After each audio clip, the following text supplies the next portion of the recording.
Владата нема да се смилува и да го одложи плаќањето на солидарниот данок додека Уставниот суд не донесе одлука по иницијативата на Стопанската комора.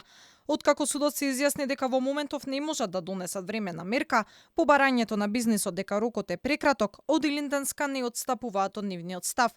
Компаниите ќе мора дебело да платат ако Уставен не пресече до 25 октомври, до кога е и рокот за да се плати солидарниот данок. Даноците за солидарност се применувале низ историјата и се применуваат се уште во повеќе земји. Со нив се подпомага и поддржува одредена кауза поврзана со подобрување на ситуацијата во економијата и општеството. Се додека Уставниот суд не донесе одлука, Законот за солидарен данок е во сила и компаниите кои се опфатени со него треба да го платат овој данок. Опозицијата критикува дека потегот на власта да воведе екстра давачки е непријателски кон бизнисот. Според лидерот на ВМРО ДПМН, некоректно е фирмите и граѓаните да ја покриваат буџетската дупка.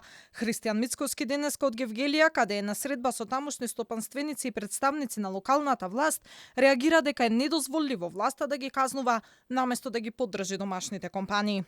Цениме дека бизнисот заслужува поддршка и цениме дека ние како ВМРО ДПМН мораме да разбиеме стигмата дека кога нема од каде, тогаш се притиска бизнис заедницата и се притискаат граѓаните за да може владата да обезбеди денар повеќе, а потоа тој денар повеќе преку наместени тендери во 4 очи делумно и нормално да го злоупотреби. Во моментов во Уставен суд се отворени два предмета по две иницијативи кои целосно го оспоруваат законот, а времената мерка која ја побара Стопанската комора не може да ја донесат поради процедурите и согласно деловникот за работа, за истата ќе се расправа кога ќе се одлучува за главниот предлог. Законот за екстра одданочување го обедини бизнисот како никогаш до сега. Иницијативата на Стопанската комора до Уставен добива голема поддршка дури од компании кои не се директно засегнати од обврската.